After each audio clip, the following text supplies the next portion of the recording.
လဲလို့ အမလေးမင်းနေပြီခင်ဗျာမင်းနေပြီမင်းနေပြီ အေးမင်းနေပြီမင်းဘယ်နေရလဲ ပြောရတော့မှာပေါ့ ဟောပြောရတော့မှာပေါ့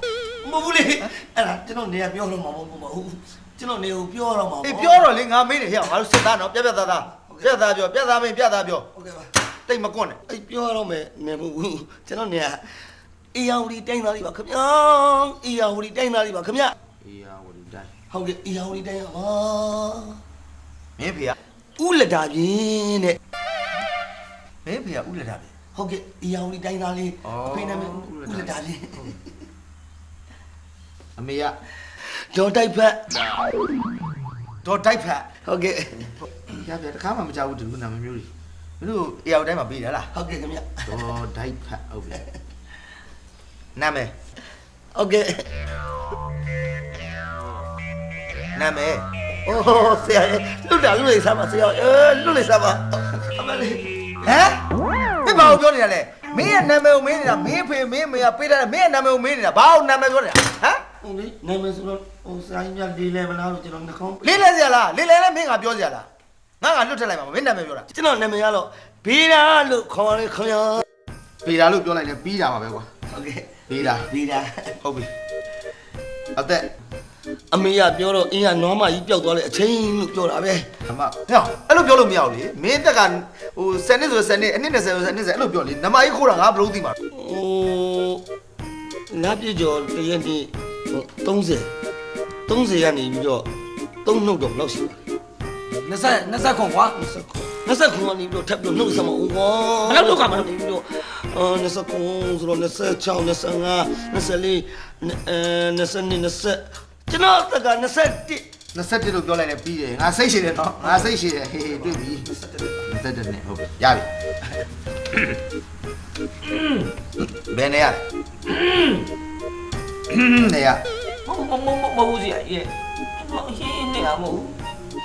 အေးဘယ်နေရလဲလို့ငါမင်းနေ ကျွန်တော်မိတာလား မင်းမေးတာလေ သူ့မေးတယ်အောင်မေးလို့ပါဗျာ တော်တယ်မင်းကငါမင်းနေတာဒီကောင်မင်း ဟုတ်ကဲ့ပါဟုတ်ကဲ့ပါ မျက်နှာအနာကြီးကြတာ တော့ဟုတ်တော့ အုံတော့ ဟုတ်ကဲ့ပါ အုံတော့အဖေက အဖေကအုံမြင့်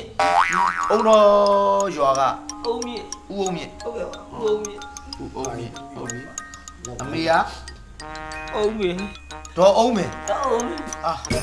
အုံမင်း ဒီမှာကျိုးပေးနေတယ် မင်းနာမည် အမေကအုံမြင့်ဆိုတော့တားနေမယ်အုံစီ အုံဒီ ကျွန်တော်ညီမလေးနာမည်ပါယုံလားတစုသွေးဖြူဝဲနေတာ သူ ပဲ လေးလေးသူသွေး ကျွန်တော်ညီမလေးကဖြူဝဲတာပဲချစ်စရာလေးကြိုက် မလုံးမလုံးမင်းတမမလုံးမင်းမဲလို့တယ်နော်မင်းမမ ဒီ လုံး သားသူစီရင်တော့အောင်မလို့ မင်းအသက်ပြော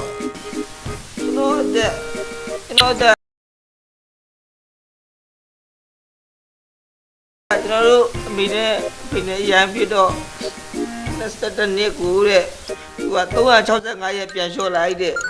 တနေ့ပြန်ဆို တနေ့ပေါ့ကွာတနေ့ဆိုတနေ့ပြောလိုက်ပါလားမင်းရတယ် ပြန်ပြုံးမှာအဲ့ဒါကျွန်တော်ညီမလေးကအိတ်နေနဲ့လန့်လို့တော့27နှစ်လို့ပြောတယ် ဟောပါပြီ21ဆိုတော့21ရပြီရှောင်းရှိတယ်ဘယ်နေရ မင်းတကူ အေးမင်းနေတယ်ဘယ်နေရလဲလို့ မင်းတကူ ဟောမင်းနေတယ်မင်းဘယ်နေရလဲလို့ မင်းတကူ ဟဲ့ကောင်ငါစိတ်ရှိတယ်နော်မင်းကငါမေးနေတယ်မင်းဘယ်နေရလဲလို့ငါမေးနေတယ် ဆရာကြီးကျွန်တော်ရွာနာမမင်းတကူရွာ ကြောက်ပေါ့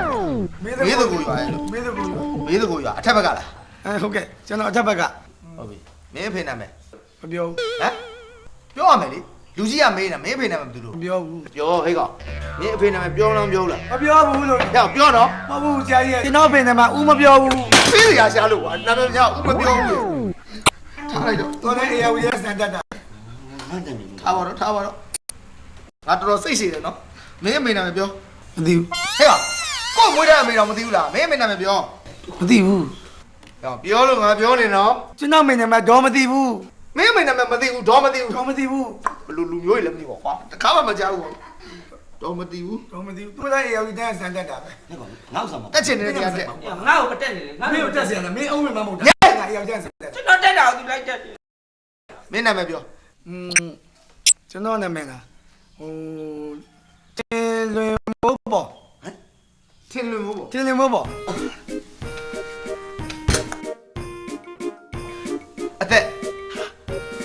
ဆရာကြီးကကျွန်တော်ငယ်ကြီးစားနာမည်ကိုသိနေတယ်အမျိုးတွေလားမသိဘူးဆရာကြီး အသက်ကိုပြောနေတာ အဲ့ဒါကျွန်တော်ကောင်မသိတဲ့နာမည် မဟုတ်ဘူးရမင်းရဲ့မွေးသက်ကြီးအသက်ကိုမေးနေတာမင်းအသက်ကိုမေးနေတာအသက်ဘယ်လောက်ရှိလဲမေးနေတာ အော်ကျွန်တော်တက်လားညတော်မြင့်တာတပ်ပြင်းညူတကိုးကြည့်တာရွှေစည်းကုန်းလက်ရမြောက်တာအာနန္ဒာရှူခင်းလာတာဘူးပြင်းတဲ့ရွှေစံတော်တော်တဲ့ကကောင်းကုန်မီးလုံတော့နွားနှကောင်ပြောက်တယ်ကြက်တက်ကောင်ပြောက်တယ်ကြည့်မလို့ညမှာခိုးခံရတယ်ဆိုတော့ကျွန်တော်တို့နွားကို အဲ့ဘယ်လိုချင်းပါမင်းသက်ပဲပြောပါငါယူနေလာပြီနော်အဲ့ရောက် ကျွန်တော်တက်လား အေး အဲ့နွားနှကောင်ပေါ်တဲ့အချိန်မှာကြက်ခိုးခံတဲ့ဂျားထဲမှာမွေးတော့ကျွန်တော်အသက်က14 5 60 60ကို30နှုတ်ဘယ်လောက်ကျန် 30ကျန်ကွာ 30ကို9နဲ့ပေါင်း35 15ပြန်တော့ကျွန်တော်အားလုံးပေါင်း21နဲ့ပါ 21ပဲကွာသူတို့အတူတူပဲ21ဆိုလဲပြောလိုက်ပြီးသွားပြီငါယူနိုင်တယ်မင်းတို့နှစ်ကောင်မင်းတို့3ယောက်နဲ့ဟုတ်ပြီပြပြီငါပါဆက်လို့အောင်ဟောသိပြီဆေးစစ်မယ်ပါ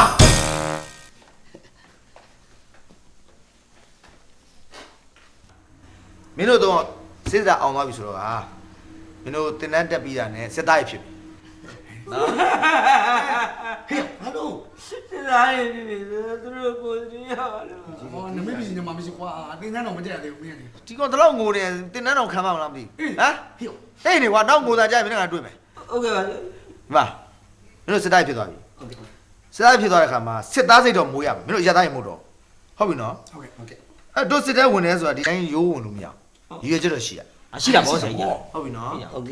ကဲဖေးတာစပြောတာ အော်ရည်ရွယ်ချက်ပြောရမယ်ဆိုရင်တော့ရည်ရွယ်ချက်ဆိုတာရှိပါလေလူတယောက်မှရည်ရွယ်ချက်ရှိရလဲကျွန်တော်ဟိုခေါင်းမှာမြတ်စွာဘုရားလက်ထက်တည်းရည်ရွယ်ချက်တွေဘယ်လောက်ထိရှိသလဲဆိုရင် ဟေးရမင်းငါ့ကိုရိုးပြောလို့မရဘူးလားရိုးတန်းတန်းပြောလို့မရဘူးလား ဇက်ကဘာလို့ကျွန်တော်ကဇမင်းသားလေးပါ အေးဇမင်းလားဇက်ထဲတော့ပြော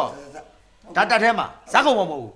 နော် โอเค တက်ထဲရောက်နေပြီ ဟုတ်ကဲ့ခင်ဗျ အေးပြတ်သားသားနဲ့ပီပီသားသားပြောမလေးစီအောင်အေးဘောကြီးညပဲလာမလို့နဲ့နော်ပြောဘာဖြစ်လဲဘယ်လိုလုပ်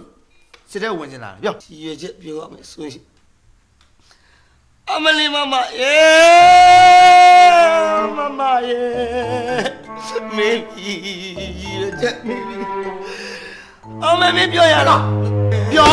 ပြောငါစိတ်ရှည်တယ်နော်ပြောရိုးတန်းပြောလို့မင်းငါပြောတာလေ အချင်းကပါနေလို့ဒီလိုရှိပါလေဆရာကြီးကျွန်တော်က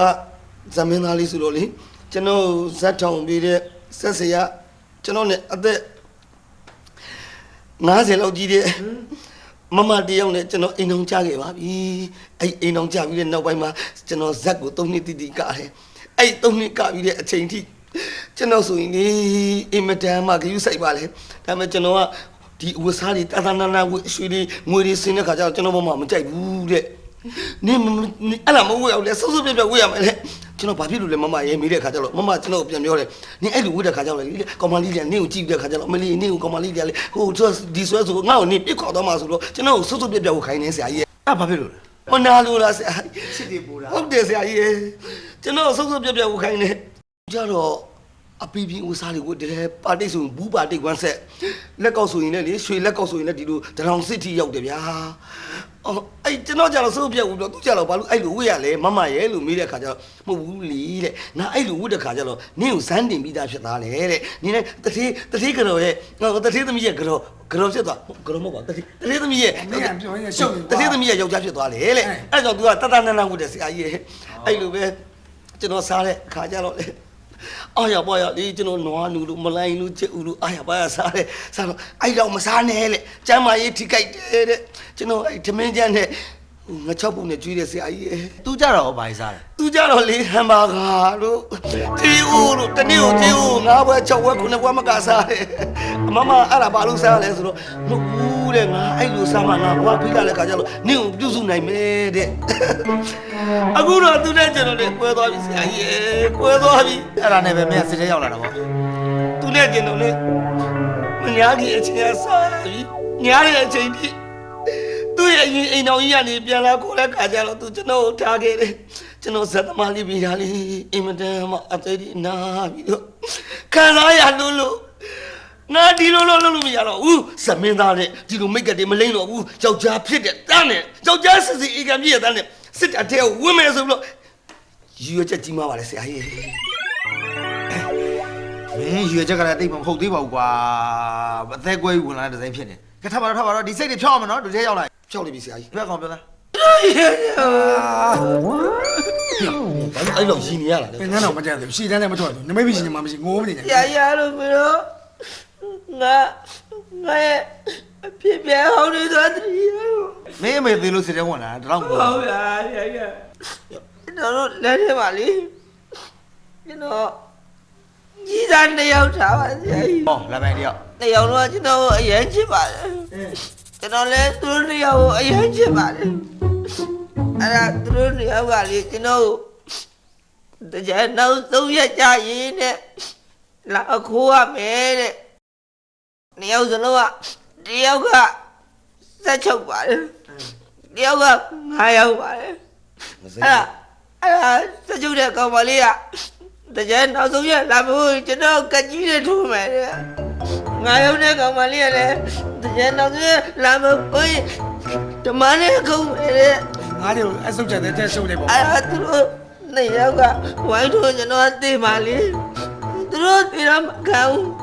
သူတို့2ယောက်လုံးလည်းဘယ်သူယူလို့ယူရမှမသိဘူးအဲကြောင့်မလို့ကျွန်တော်တင်းစင်တိုင်းပြီးတော့ဘယ်ကျွန်တော်ဝေး လေကောင်းလိုက်တဲ့ရည်ကျက်ကောင်းလိုက်တဲ့ရည်ကျက်ဟမ်ကြီးစားနေတော့ဘသူယူအောင်မသိလို့တက်ထဲဝင်လာတော့ကွာထားပါတော့ထားပါလေပြောသားမင်းအောင်အဲ့မင်းဘောက်ကူလား ဟောမဟုတ်ဆရာကြီးသူ့တက်ကူးသွားလို့ကျွန်တော်ကလေကျွန်တော်ကြီးစားလေးတယောက်ကျွန်တော်ထားပါကျွန်တော်ကြီးစားလေးကလေကျွန်တော် ဟမ်ဟဲ့မင်းမျက်နှာရိုးပြောသားကွာငါဘာမှလေးဖြတ်စင်လာပြီ မဟုတ်ဆရာကြီးရဲ့ကျွန်တော်ခံစားချက်တွေမိုးတွေတွင်းနေတာပါကျွန်တော်ကြီးစားလေးကကျွန်တော်ဘောအရင်ချစ်ရှာတာသိလားကျွန်တော်ကတော့ပြောကျွန်တော်ကဘာမှပြန်မပြောဘူး ဘာဖြစ်လို့လဲမင်းကိုချစ်လို့လား နားလေးနေလို့အဲ့ဒါလေးကိုကျွန်တော်ဂိယူနာတက်ပြီးချစ်နေတာဆရာကြီးရဲ့သူ့ရှိမှလေသူ့မျက်လုံးကိုစိတ်ကြည့်ပြီးကျွန်တော်ငေါငါပြောတာကျွန်တော်တစ်ချက်ပြန်မကြည့်ဘူး အော်မင်းကိုကြောက်လို့လား မျက်လုံးဆွေးနေတယ် ဟော ကျွန်တော်ဘာပြောကျွန်တော်ဘယ်တော့စူးကျွန်တော်ဘယ်တော့ရိုက်ကျွန်တော်ဘာမှပြန်မလုပ်ဘူးသူ့မှလေပြုံးနေပဲခံရရှာရဲ့ အော်မင်းကိုချစ်တာလား မဟုတ်ဘူးသွားခေါ်နေတာသူငိုတာရှိသလိုပဲ ဟောရှုပ်နေတာပါပဲကွာ မဟုတ်ဘူး तू ကကျွန်တော်ပြောတယ်ကျွန်တော်လည်းဗလာလည်းသူများကြီးလောက်မတောက်တော့လေညွန့်ညောင်းလေးသွားတယ်ကျွန်တော်ကလွင်မိုးနဲ့တူတယ်ဆိုပြီး तू ကကြိုက်တာ ဒီရုပ် ကြိုက်တော့သူနဲ့ကျွန်တော်လည်းရီးစားတယ်ပြစ်ပြီးတော့ဒီဝင်ကန်ကြီးတပတ်လောက်လုံးမှကျွန်တော်ဝမ်းလျှောပါတယ်ဆရာကြီးရဲ့ဝမ်းလျှောတော့ကျွန်တော်မျက်နှာလေးပဲကြံခဲ့တယ်ကိုလုံးပိန်ကြသွားတော့လွန်မိုးနဲ့မတူတော့ဘူးလေအဲ့တော့ तू ကယူချင်းယူရင်မျက်နှာပဲယူမယ်တဲ့ဆရာကြီးစဉ်းစားကြည့်ပါလားမျက်နှာပဲယူရင်ဘာသွားဘာလို့ရမှာလဲဟုတ်တယ်မလားအဲ့တော့မျက်နှာပဲမယူအောင်ကိုလုံးမှယူရမယ်ဆိုကိုလုံးတောင်းနေဖြစ်အောင်ယောက်ျားပီတော့အောင်ဆိုပြီးတော့ကျွန်တော်တက်မတော်လေးကိုဝင်မယ်ဆိုပြီးလုပ်တာကျွန်တော်ယောက်ျားဖြစ်ရတာနဲ့ကျိုးရှိရဲ့လောက်ကိုလောက်မယ်ဆိုပြီးဒီကျဲကိုဝင်တာသူ့အမခံချင်စိမ့်နဲ့ဝင်တာ ကောက်လိုက်တဲ့ရည်ချက်တွေကွာဟမ်မင်းတို့တွေမိမမပြေလန်တဲ့စစ်တဲကိုဝင်လာကြဟမ်အေးထားပါတော့တို့တက်ထဲရောက်လာပြီဆိုတော့တက်စိတ်တော့မွေးရမယ်နော်စစ်သားစိတ်မွေးရမယ်မင်းတို့ရဲ့အတိတ်ကရှိခဲ့တဲ့ဟာတွေကိုထားခဲ့လိုက်တော့ ဟုတ်ကဲ့ပါဆရာကြီး နော်ရည်ချက်အစ်စ်တွေနဲ့စိတ်သစ်လူသစ်တမတော်အမိတမတော်ဖတ်ဆိုစိတ်တွေမွေးရမယ်ကြား ဟုတ်ပါရဲ့ ဟောဘာလို့ ဘုံတိုင်းတော့ပါဆရာကြီးကျွန်တော်တို့မသိလို့မေးမယ်ကျွန်တော်တို့တော့အောင်ကဆရာကြီးကမေးတာဆရာကြီးကဟိုတက်မလို့လေးကိုဝင်နေဟိုဒီအကြောင်းရင်း ခံယူချက်လေးကို ဒီရချက်ရှိမှာဆရာကြီး ရွေးချက်ခံချက်အကြောင်း ဒါတော့မင်းတို့ငါပြောပြမှာပေါ့ကွာ ဟုတ်ကဲ့ဆရာကြီး မင်းတို့အကြောင်းတော့ငါပြောငါအကြောင်းလည်းမင်းတို့ပြောပြမင်းတို့ငါညီကိုလို့ခင်းတော့လေ ဟုတ်ကဲ့ အဲ့တော့ငါပြောပြပါမယ်ငါတက်တဲ့ဝင်လာတယ်ငါမိမနောက်နေယူသွားလို့ကွာ